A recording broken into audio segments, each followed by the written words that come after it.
Pois bem, estamos aqui, mais uma pré-aula da EBD Jardim Iririú. Estamos aqui nesta quarta-feira à noite, fazendo esse pequeno vídeo, resumido, da nossa lição de número 7, que vai acontecer no dia 17 de maio, no próximo domingo, nossa aula oficial, Estamos aqui fazendo uma pré-aula para colocar como subsídio, no nosso grupo aqui da igreja, e assim eu estou colocando no nosso canal da IBD Jardim Iririú, da nossa congregação de Jardim Iririú, setor 22, Joinville, Santa Catarina. Então nós estamos... Deixa eu só pegar minha lição.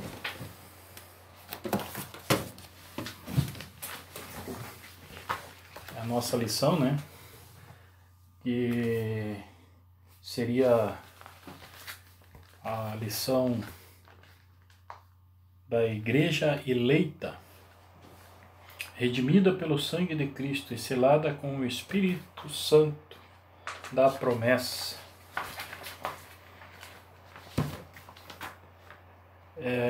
Nós vamos então para a nossa lição. Neste momento eu peço para os irmãos ficar atentos, que nós vamos ser breve, resumir, essa lição.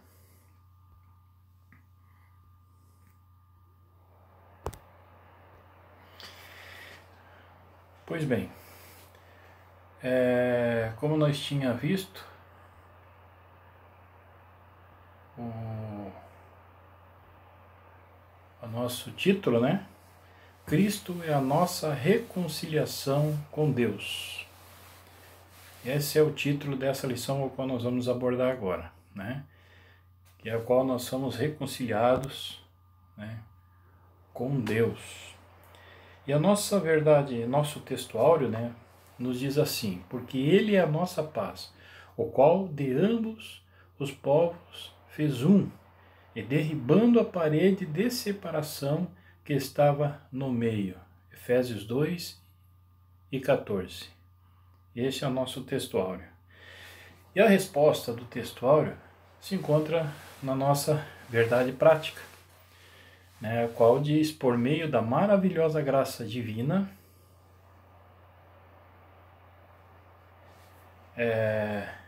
desculpa, irmãos, nós vamos ler aqui na lição, que tem algo errado ali. A verdade prática nos diz assim: ao morrer na cruz do Calvário, Cristo reconciliou os eleitos, desfazendo a inimizade entre Deus e os homens. Amém?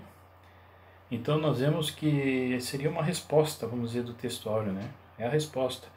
Então os pecados que nos tornava inimigo de Deus. Nossos pecados nos tornou inimigo de Deus até Cristo vir e rasgar o véu da separação, que nos separava entre o homem e Deus, Essa foi a resposta, do Efésios 2 e 14, vamos dizer assim, Pois bem, nós temos a nossa leitura bíblica em classe, Efésios 2, capítulo 2, versículo 14 a 19. Nós não vamos nos deter nesse item, porque senão nós vamos demorar, o nosso vídeo vai ser meio longo. Então nós temos os objetivos da lição, a qual o primeiro tópico é pontuar sobre a inimizade que existia entre Deus e os homens. O segundo tópico é explicar que pela paz Cristo fez um novo homem. E o último e terceiro tópico é evidenciar que pela cruz fomos reconciliados com Deus. Nós temos a nossa introdução, A nossa introdução aqui, nós não vamos ler. Até eu quero dar uma sugestão para os ouvintes, que estão ouvindo esse vídeo, escutando, esse vídeo, que possam pausar, porque como nós não vamos ler o comentário tudo da lição aqui, o texto da lição, nós só vamos comentar. Então os irmãos podem pausar, né? Que nem na introdução agora, os irmãos podem pausar o vídeo. Os irmãos têm essa autonomia, né, de pausar o vídeo e ler. Os irmãos podem ler depois que concluir a leitura, esses que têm a lição, né, juntamente convosco, né, a lição juntamente em casa, leiam e depois continua o vídeo de novo, daí a gente vai comentar sobre o que vocês leram, né.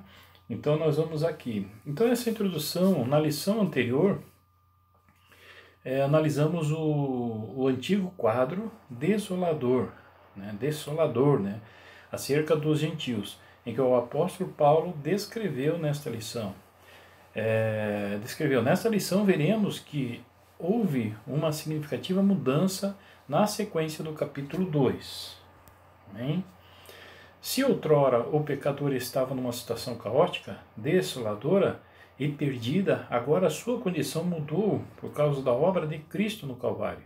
Nele somos instados, né, a propagar o mistério da reconciliação a todos os homens.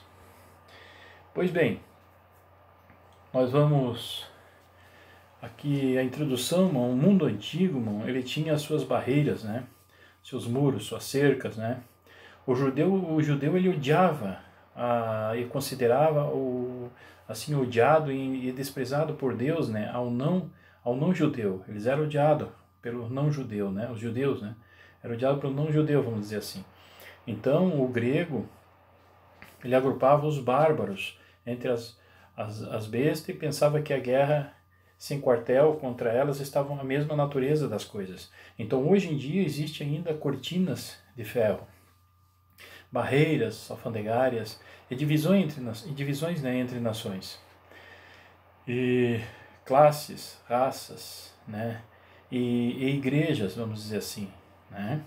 Então, numa sociedade sem Cristo, não pode haver senão barreiras e muros divisórios, né, não é verdade? Então, William Barclay, né, um grande teólogo, né, escritor, né, ele nos diz assim, aqui na verdade, onde ele fala aqui que Paulo ele continua, lá em Efésios 2, 13 a 18, né? Paulo continua afirmando que em Cristo essas barreiras foram derrubadas. De que maneira Cristo a destruiu? Né? Então veja bem, em Efésios 2,13 a expressão mas agora faz paralelo com mas Deus, né? Do capítulo 2 e 4. Ambos os textos falam da graciosa intervenção de Deus em favor dos perdidos. Nesta seção da carta, a palavra-chave é inimizade. Inimizade. Nesta passagem é simplesmente a maior missão de paz da história. Jesus não apenas reconciliou judeus e gentios, mas também pôs ambos em um corpo, a igreja. Pôs ambos em um corpo, a igreja. A igreja é esse corpo, irmãos, ao qual foi unindo os membros, né? Os membros foram se unindo, aí se tornou um corpo. Assim se sucedeu. Somos o corpo que é a igreja. Nós somos os membros que se formou um corpo. Os membros formaram um corpo, que é a igreja. Amém, irmãos? Então, é uma explicação muito objetiva, né? Vamos pensar maduramente a nossa fé cristã? Vamos pensar nisso, né? Nós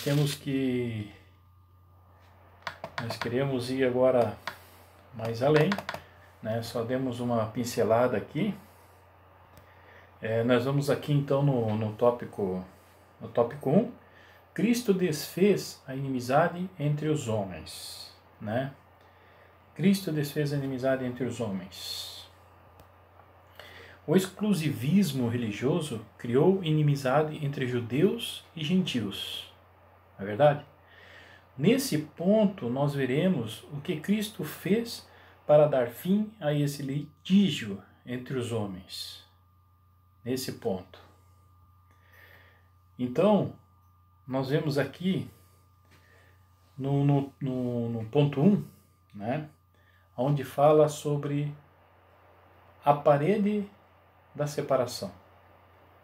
entre os homens, parede da separação entre os homens. Trata-se de uma analogia com as muralhas do templo em Jerusalém. A estrutura da construção revela o exclusivismo religioso do judaísmo. Amém? Então nós vamos ver que entre o santuário e o átrio, lá no tabernáculo, né, no santuário e o átrio dos gentios, havia um muro de pedra. Desculpa, irmão, desculpa. Na verdade, entre o santuário e o átrio dos gentios, no templo, lá, né, onde havia o templo, havia um muro de pedra com a proibição de acesso aos estrangeiros, né? Era o que, como nós temos aqui descrito nessa foto aqui, né? Então nós vemos que quando Paulo diz, tendo derribado a parede da separação que estava no meio, ele faz uma descrição, né, do templo, que constava de uma série de átrios. Então, cada um destes era mais alto que o anterior. E o próprio templo do centro, em primeiro termo, estava o átrio dos gentios, logo o das mulheres e dos israelitas e dos sacerdotes e finalmente o próprio santuário. Amém? Nós temos aqui também, na verdade, algumas citações aqui do próprio William Barclay, né, que eu me inspirei mais nele, né, para falar sobre esse assunto também, né, do próprio livro dele, que é o livro de Efésios dele, né, que fala que nessa carta, essa lição fala sobre o livro de Efésios, né. Então aqui ele diz assim, ó, os gentios só podiam entrar no primeiro átrio entre este e o das mulheres. Havia um muro, ou antes, uma espécie de gradeado de mármore, né, belamente trabalhado, muito bonito, no qual era em intervalos, né, havia lápides, e nas quais se advertia que se um gentio passava mais além, se fazia possível de uma morte imediata. Era assim que sucedia. Então, Barclay ainda ele cita o que Joséfo disse, né? Eu estou fazendo umas citações agora neste momento. Ele disse assim, Joséfo Barclay, né, citando o que Joséfo disse no seu livro: ao passar por este primeiro claustro ao segundo átrio, né, do templo, havia ali então uma divisão feita de pedra em todo o redor, cuja altura era de 3 côvados. Sua construção era muito elegante. Em cima se encontrava pilares equidistantes, né, nos quais se declarava a lei de purificação. Alguns em caráteres gregos, outros em latinos, né, com a finalidade de que nenhum estranho ingressasse no santuário. Amém? Então veja bem, mais uma citação que eu quero deixar aqui é a citação também do reverendo Hernandes Dias Lopes, né, um grande historiador, um grande teólogo e escritor também, né, de muitos livros, né. O Hernandes nos diz assim: durante séculos os judeus foram diferentes dos gentios na religião, na indumentária, na dieta alimentar e nas leis. Pedro resistiu ao projeto de Deus, né, de incluir os gentios em sua agenda evangelística, né. Os judeus crentes, eles repreenderam Pedro por ter entrado na casa de um gentio para evangelizá-lo. Em Atos 11, precisou haver uma conferência dos líderes da igreja em Jerusalém para discutir o lugar dos gentios na igreja. Lá em Atos 15, é o que nosso amado irmão Hernandes Dias Lopes nos fala, né, no livro dele, né, Efésios, a Igreja, a Noiva Gloriosa de Cristo, na página 64. Amém, irmãos? Então, pois bem, nós vamos para o segundo ponto, que é a derrubada da parede da separação. Os irmãos, orientando novamente, lembrando os irmãos que os irmãos podem pausar o vídeo, né, e ler o texto, né, de cada ponto que a gente for comentar. Nós não vamos ler o texto para ganhar tempo, mas os irmãos podem dar pausar o vídeo e ler e depois continuar o vídeo novamente, para nós vamos comentar alguma coisa, né, irmãos? Então esse segundo ponto, irmão, que diz, ó, o apóstolo, ele declara em Cristo, foi derrubada a parede de separação que estava no meio. Amém? Então essa barreira, irmão, era tanto literal como espiritual, mas por mérito da cruz de Cristo, a divisória foi rompida. Não sei se os irmãos estão entendendo como foi, né? Então havia essa barreira. A gente vê aquele muro ali, como está na foto, né? Um muro com certeza muito largo, diz que passava, sei, 2, 3 carros em cima e tal, muito largo, né? Um muro grosso, um muro alto. Então nós havia uma separação, vamos dizer assim, né? Então essa separação era tanto física como era espiritual também. Enquanto Jesus não veio a morrer na cruz para nos dar o perdão, para não se romper esse muro da separação, espiritualmente falando, então não havia, né, um contato diretamente com Deus. Hoje nós temos livre acesso a Deus, né? Com certeza podemos ter esse livre acesso com Deus, né? Caminhar com Deus, dormir com Deus, levantar com Deus, orar, falar com Deus, Ele nos responde. Não é verdade, irmãos? Amém, irmãos? É uma realidade, né? Pois bem, então nós vemos aqui nesse ponto aqui, que é o ponto 2, ponto 2, nós já vamos, aqui nós já estamos no ponto 3, né? O ponto 2 aqui, a parede de separação, que se fala aqui, que foi derribada, a parede da separação, como já explica, alude a parede no templo que separava a área dos gentios das áreas acessíveis somente aos judeus, né? Paulo ele se referiu a essa parede como um símbolo da separação social, né? Religiosa e espiritual, que mantinha os judeus e os gentios separados. Tinha essa separação. Era uma separação, tinha essa separação, né? Hoje não temos essa separação, mas tinha. Então em Cristo, Deus não só estava reconciliando o mundo consigo, mas também enviando os seus embaixadores ao mundo para rogar aos homens que se reconciliasse com Ele, né? Antes, no versículo 13, por exemplo, né, Paulo diz que sem Cristo os gentios estavam distantes, mas agora, por estar em Cristo, se aproximaram. Então é importante frisar que essa aproximação não se deu pelos ensinos de Cristo, mas pelo seu sangue vertido no Calvário. É por causa desse sangue, o sangue de Cristo, vertido no sacrifício consumado lá na cruz, né? E da consumação do seu ministério, né? Como sumo sacerdote. Então os crentes ele podem se colocar com intrepidez mesmo, né? Intrepidez mesmo na presença de Deus, né? Esse direito foi concedido aos crentes na morte sacrificial de Cristo, né? Foi concedido. Entende? Então nós temos agora, né, esse livre acesso. Bem, irmãos? Então vamos adiante. No terceiro ponto aqui, o conceito da lei dos mandamentos. Aqui a compreensão desses conceitos repousa na visão tripartida da lei mosaica. A moral, a cerimonial e a civil. São 3 tipos de leis. São tripartidas essa lei, né? A moral, a cerimonial e a civil. Que na verdade são 3 esferas da mesma lei. Elas estão embutidas, né? Essas 3 leis são embutidas em uma só, né? Na verdade estão dentro da lei mosaica, né? Sabemos disso. Então a lei civil, ela se diz respeito ao israelita como cidadão, não é verdade? Como o seu cidadão, o senhor fulano de tal. E a lei moral permanece em vigor como padrão de conduta, mas não como meio de salvação.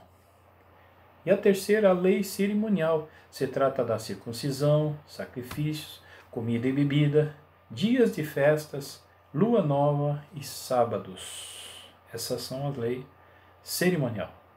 Então nós sabemos desses tipos de lei que tem, né? Então nós vemos, Paulo esclarece que foi abolido por Jesus, né? Que a lei foi abolida por Jesus. Mas a lei dos mandamentos expressa em ordenanças, né? Ele diz que foi abolida por Jesus, né? Os judeus criam que só era bom o homem que observava a lei judia, ou a lei judaica, né?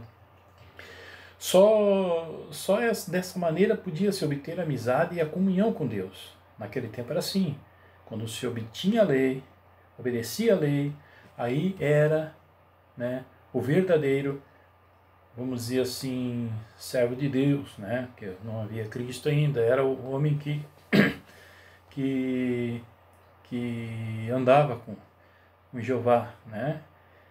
Então, essa lei, a lei consistia em milhares e milhares de regras, prescrições, mandamentos e decretos, na verdade. Em Deuteronômio temos que as mãos tinham que ser lavadas de uma maneira determinada. Igualmente, os pratos, né? Há páginas e páginas sobre o que se deve fazer e o que não se deve fazer no dia de sábado. Nós vemos isso na lei mosaica. Determinados tipos de sacrifício deviam ser oferecidos como relação a determinada circunstância da vida. O que está em vista aqui é uma religião baseada em todo tipo de regras, tá? Prescrições, rituais sagrados, costumes, práticas, né? Sacrifício e dias. Jesus ele terminou com o legalismo como princípio da religião. Jesus terminou com o legalismo como princípio da religião. Então eles viviam um legalismo, não é verdade? Era um legalismo total. No ponto 4, a gente podemos ver a eliminação das barreiras que dividiam judeus e gentios se deu pela revogação da lei dos mandamentos que consistia em ordenanças. Hein? E essa revelação não contradiz o que Jesus disse. Não vim para revogar, mas cumprir a lei. Mateus 5,17. É o que ele diz, né? Ele veio para cumprir. Visto que ao entregar seu corpo para ser crucificado, Cristo cumpriu a lei, e oferecendo-se como sacrifício em favor de ambos os povos. Desse modo, a revogação aqui aludida é da lei cerimonial, que resultava em separação entre judeus e gentios. Nós temos a síntese do tópico 1, né, que é a obra expiatória da cruz. Cristo, né, retirou a barreira que existia entre os povos e aboliu as suas ordenanças, que eram agentes da inimizade entre judeus e gentios. Pois bem, no tópico anterior, Jesus, no ponto anterior, né, Jesus pôs fim à religião legalista. E o que colocou em lugar dela? Bom, em seu lugar ele pôs o amor a Deus e aos homens, não é verdade? Jesus veio para comunicar aos homens que não podem merecer a aprovação de Deus observando uma lei cerimonial, que deve aceitar o amor, o perdão e a comunhão que Deus lhe oferece por pura misericórdia.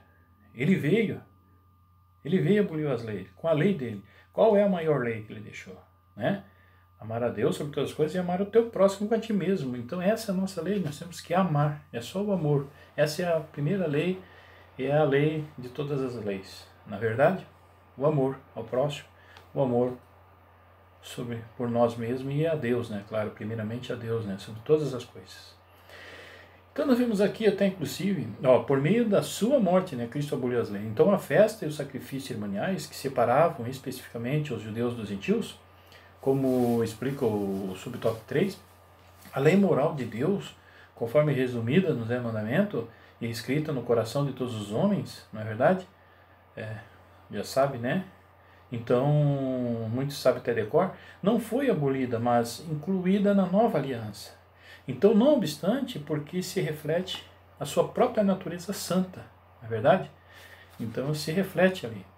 Então, Barclay, novamente, né? William Barclay, ele escreveu assim, no seu livro, o livro Efésios, lá na página 65. Jesus veio para comunicar, tá? Jesus veio para comunicar aos homens que não podem merecer a aprovação de Deus observando uma lei cerimonial, que deve aceitar o amor, o perdão e a comunhão que Deus lhes oferece por pura misericórdia. Agora sim uma religião baseada no amor pode ser definitivamente uma religião universal. Menos uma realidade, né? Tá super certo, não é verdade? Então, usando essa descrição de Barclay, nos vem à mente assim as muitas ordenanças humanas colocadas sobre o rebanho a fim de garantir uma santidade, esquecendo-se que a verdadeira santidade flui do governo do Espírito Santo, não é verdade? Sobre o nosso ser. Então, ao passo que as regras impostas podem nos levar ao legalismo, tal qual aquela religião abolida por Cristo. Bem? Pois bem, vamos passar para o segundo ponto rapidamente.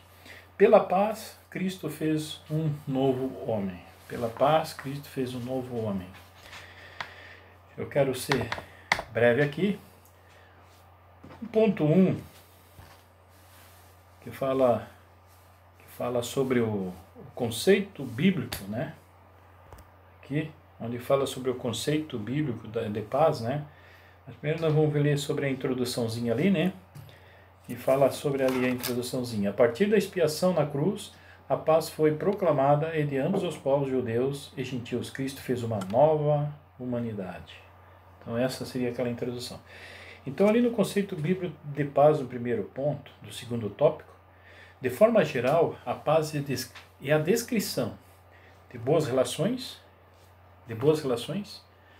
do fim de um conflito, do estado de tranquilidade e de uma qualidade espiritual. Bem, irmãos? Isso é uma realidade. Conheça mais. Aqui no slide. Sobre a paz. A palavra paz ocorre em cada um dos livros do Novo Testamento, salvo em 1 João. O termo descreve paz como relações harmoniosas entre homens, entre nações, amizade, as relações harmoniosas entre Deus e os homens, sensação de descanso e satisfação que lhe é consequente. Isso é a paz, né? É dessa forma mesmo. Pois bem, aqui no ponto 1, aqui, a palavra paz, na verdade, só comentando rapidamente, ela reflete no hebraico shalom, né? Não sabem disso, né? Então, que se tornou a saudação de Jesus aos discípulos, né? Depois da sua ressurreição. Depois da sua ressurreição, ele cumprimentava os discípulos dessa forma, shalom. Então, em nível individual, essa paz desconhecida daqueles que estão longe de Deus. Então, assegura a serenidade, né, em face das grandes dificuldades, que dissolve temor, né? Aí reina nos corações do povo de Deus para manter a harmonia. E a maior realidade dessa paz será vista no reino messiânico. É isso que acontece. Vamos para o segundo ponto, do segundo tópico. Pois bem, Cristo é a nossa paz. Essa expressão aponta para uma conotação mais profunda, pois Cristo não é apenas o autor da paz, mas literalmente a nossa paz. O conceito de comunhão espiritual, ou seja, Cristo habita em nós, sendo Ele mesmo a nossa paz. Ele nos dá a paz porque Ele é a paz. Ele não é o autor da paz, Ele não é o fabricante da paz, né? Mas Ele é a paz, e a paz sai dele, né? E vem para nós. Então essa é a realidade. Então, desse modo, essa paz repousa na igreja entre o crente e Deus, entre o judeu e gentios. Agora, um único povo em Cristo Jesus. Há um único povo em Cristo Jesus. Amém, irmão? Isso é uma verdade. Então, veja bem. Nós estamos no ponto 2, né, ainda. Em Jesus Cristo, judeus e gentios se tornaram um, como nós lemos aqui. Então, Cristo, Ele estabeleceu a paz, pois Ele é a nossa paz. Ele fez a paz. Ele fez a paz porque Ele é a paz. Então, quer dizer, Ele concebeu a paz porque Ele era a paz. Ele proclamou a paz porque Ele era a paz. Entende? Então é dessa forma. Então a palavra grega traduzida como evangelizou significa literalmente trazer ou anunciar boas novas. E no Novo Testamento é quase sempre usada para proclamar as boas novas de que os pecadores podem se reconciliar com Deus para a salvação, a qual se dá por meio de Jesus Cristo. Nesse contexto, Nesse contexto, a palavra usada no grego foi eirene, que significa paz, né? Harmonia. Então Cristo, aquele que é a nossa paz, também anunciou as boas novas de paz, tanto para os gentios como para os judeus, né? Então esta paz é fruto do amor de Deus, da graça de Cristo. Ela é um presente, só podemos recebê-la pela fé em Jesus Cristo. A paz que o Espírito Santo coloca em nosso coração nos livra do jugo da escravidão e nos faz viver a vida abundante em Cristo Jesus. Bem, irmãos? Pois bem, o terceiro ponto, né? Terceiro ponto do segundo tópico ainda, a nova humanidade formada pela paz, né? Esse seria o terceiro ponto do segundo tópico. Cristo uniu os povos que outrora se hostilizavam para criar em si mesmo, dos dois, um novo homem, fazendo a paz, né? A partir desse ato surge uma nova humanidade, a igreja, onde não há circuncisão e nem incircuncisão. Porque em Cristo as desigualdades foram eliminadas e a acepção de pessoas foi desfeita. Então não tem circuncisão e incircunciso, não tem incircunciso e circunciso, somos iguais. Amarelo, branco, preto, né, pardo, pequeno, grande, magro, gordo, somos um perante Deus. Deus enxerga nossa alma, Deus enxerga nosso coração, Deus enxerga nossa alma, na verdade, né, a qual Ele assoprou, Ele nos deu, né? Então, não há acepção. Bem, irmãos? Pois bem, Cristo, Ele não exclui ninguém que vá até Ele, não é verdade? Não, Ele não exclui. Todos que vão a Ele, Ele abraça, Ele quer, né? Porque a Bíblia mesmo nos diz, né, que Ele queria que todos fossem salvos. Queria que todos fossem salvos. Quando se fala todos, é a humanidade toda Ele queria que fosse salvo. Mas infelizmente não é assim e não vai ser assim. Então, e aqueles que são seus não diferem espiritualmente uns dos outros, tá? Espiritualmente, uma nova pessoa em Cristo não é mais judia ou gentia, somente cristã. Não existe. O judeu ele é mais crente, é santo do que o grego, do que o gentil, né? Não tem isso. Então é a mesma coisa, somente cristãos, somos todos cristãos. O meu pastor, ele é o meu líder espiritual aqui na terra, porque tem uma hierarquia, tem que ter. Mas ele é um servo, como eu sou um servo. Ele é um cristão, como eu sou um cristão. Para Deus não tem nomenclatura, tá entendendo? É dessa forma. Então isso é o que denota o emprego da palavra grega, kainos, não é kairos. Kairos é tempo, é kainos, né? Traduzida por novo, que quer dizer novo, não apenas no tempo, mas novo no sentido de que traz ao mundo um novo tipo de criação, uma nova qualidade de criação, que não existia antes, né? Então diz respeito ao ser diferente em tipo de qualidade, né? Na verdade, porque o resultado da cruz ele foi a reconciliação de ambos os povos com Deus, né? De todos os povos com Deus. O termo usado por Paulo é apokatalassen. Apokatalassen, né? Palavrinha difícil. Usual para a reconciliação de dois amigos que se tinham inimizade. A obra de Jesus, ela consiste em mostrar aos homens que Deus é seu amigo e porque ele é amigo deles, devem ser, por sua vez, amigos entre si, né? Então a reconciliação com Deus implica e exige a reconciliação com o homem. Amém? Então nós vemos aqui que sobre isso, né, que Barclay ele escreveu novamente. Vou ler um texto meio comprido, mas eu acho interessante, que diz assim, ó, vou ler para os irmãos.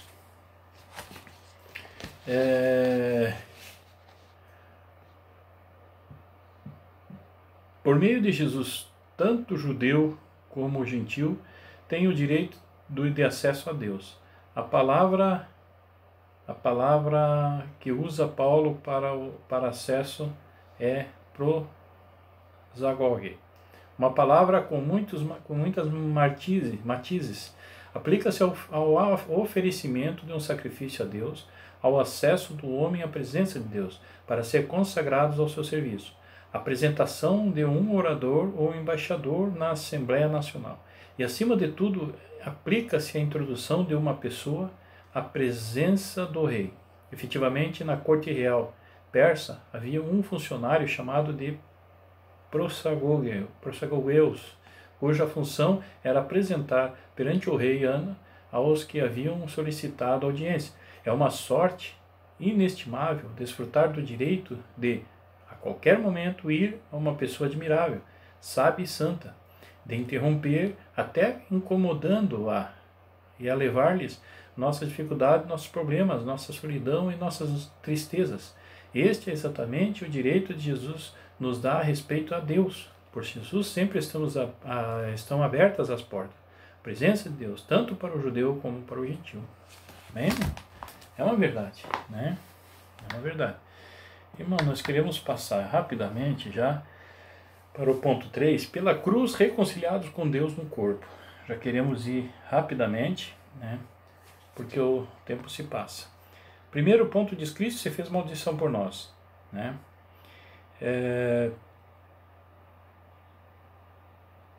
Quer condenado à morte de cruz era um sinal, ser condenado à morte de cruz era um sinal de maldição e de profunda humilhação, né? Apesar disso, Cristo suportou a afronta, levou nossa culpa, entregou o seu corpo para a crucificação e se fez maldição em nosso lugar. Isso é a verdade. Então, em Jesus, judeus e gentios se tornaram um. Pronto. Acabou. É isso mesmo. Cristo estabeleceu paz, pois Ele é a nossa paz. Ele fez a paz e Ele proclamou a paz, né? Lá em Gálatas 3,13, Paulo diz que Jesus fez-se Ele próprio maldição em nosso lugar. Então, ao suportar a cruz, a ira de Deus pelos pecados dos crentes, não é verdade? Então, Cristo levou sobre si a maldição que estava sobre aqueles que violaram a lei. No mesmo capítulo, no verso 10, Paulo também ele cita a citação de Deuteronômio 27 e 26, a fim de mostrar que o fato que não conseguiu cumprir perfeitamente a lei traz o julgamento e a condenação divina. Então, uma violação de lei merece a maldição de Deus. Deus e aqueles a quem salvou não são mais inimigos uns dos outros. Amém? Essa é a realidade. O segundo ponto, reconciliados pela cruz de Cristo. Foi o sacrifício vicário de Cristo e a cruz e a sua vitória sobre a morte que possibilitaram nossa reconciliação com Deus e com os homens.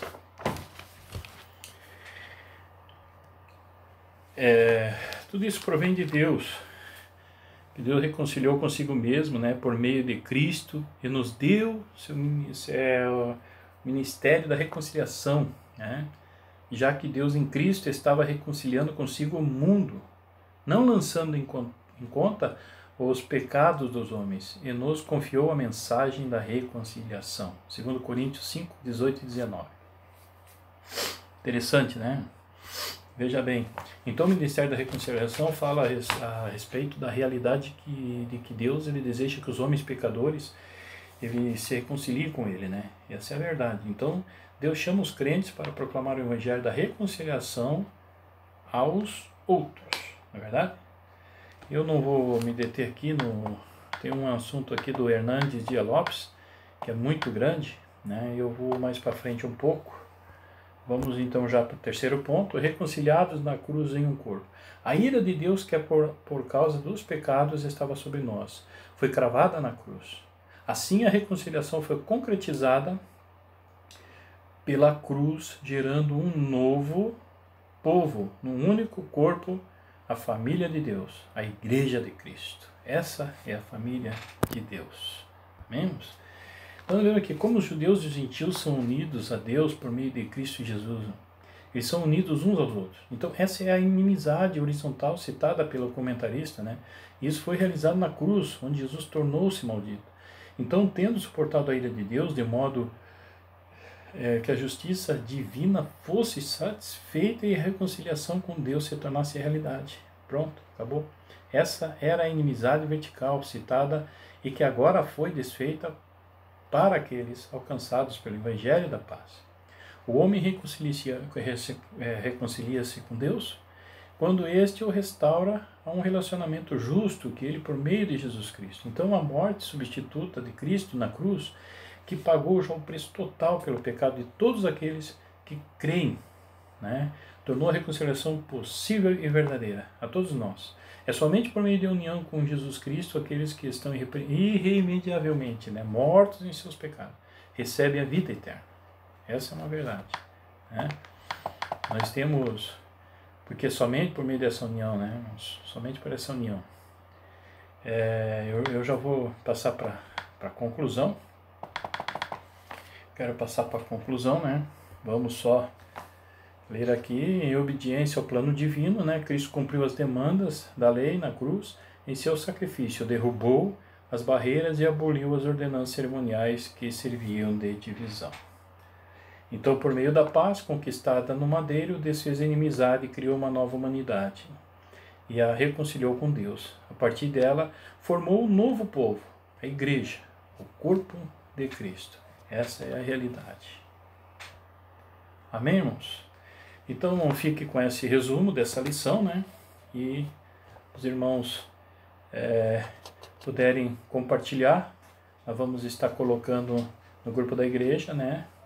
Do WhatsApp, mas vamos também estar colocando no canal da IBD Jardim Lirius. Se os irmãos quiserem se inscrever e também se quiserem compartilhar essa pré-aula, fiquem à vontade, né? E vamos divulgar então a palavra de Deus. Assim fazendo, estamos fazendo a obra de Deus, né? E eu já quero agradecer, tirei as fotos, algumas figuras dos slides, né? Desses slides eu tirei do blog, né? Estudos Bíblico EBD, né? blogspot.com, né? Então já agradeço a eles que eu peguei para comentar sobre eles, né? Estou divulgando o trabalho deles, quem quiser entrar no blog deles, fique à vontade. E os irmãos, né? Fique com Deus.